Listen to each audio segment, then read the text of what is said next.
Pemirsa, Pura Girinata, Makassar merupakan pura terbesar di Sulawesi Selatan yang berdiri di atas lahan seluas 4 hektar. Pura ini juga memiliki peseraman megah yang digunakan sebagai tempat melakukan simakrama dan belajar agama.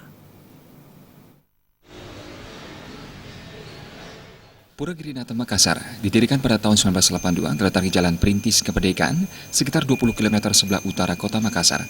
Feodalannya dilaksanakan setahun sekali pada Purnama Kapat. Setiap dilaksanakan upacara feodalan, selalu dipadati ribuan umat, baik umat Hindu Bali yang ada di perantauan, maupun umat Hindu setempat, seperti umat Hindu dari Kabupaten Sidrap, Toraja, Endrekang, dan Sengkang. Pura Girinata berada di lingkungan markas TNI Raider dengan luas 4 hektar memiliki pasraman Viata Satya Karma. Pemangku pura Wayan Mendra mengatakan, pasraman Viata Satya Karma digunakan sebagai tempat kegiatan keagamaan dan tempat belajar dari taman kanak-kanak hingga perguruan tinggi. Di samping itu juga digunakan sebagai tempat untuk berkumpul dan kegiatan muda-mudi umat Hindu. Sebelum memiliki peseraman untuk memenuhi nilai agama di sekolah, biasanya siswa belajar berpindah-pindah meminjam tempat, mulai dari asrama Bali hingga ke Armet.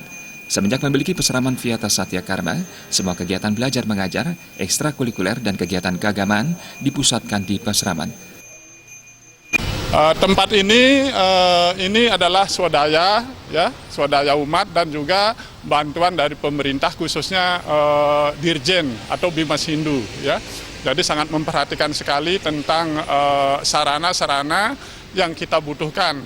Untuk itu melalui kesempatan ini saya juga mengucapkan terima kasih kepada semua pihak yang telah membantu pengadaan fasilitas di lingkungan pura ini. Sehingga anak-anak kita sekarang ini dari tingkatan TK, SD, SMP, dan SMA, bahkan mahasiswa semua pendidikannya dipusatkan di pura ini. Pada hari Sabtu dan hari libur serta Purnama Tilam, Pura Girinata selalu ramai dikunjungi umat untuk keperluan bersembahyang dan belajar agama. Artaya Bali TV.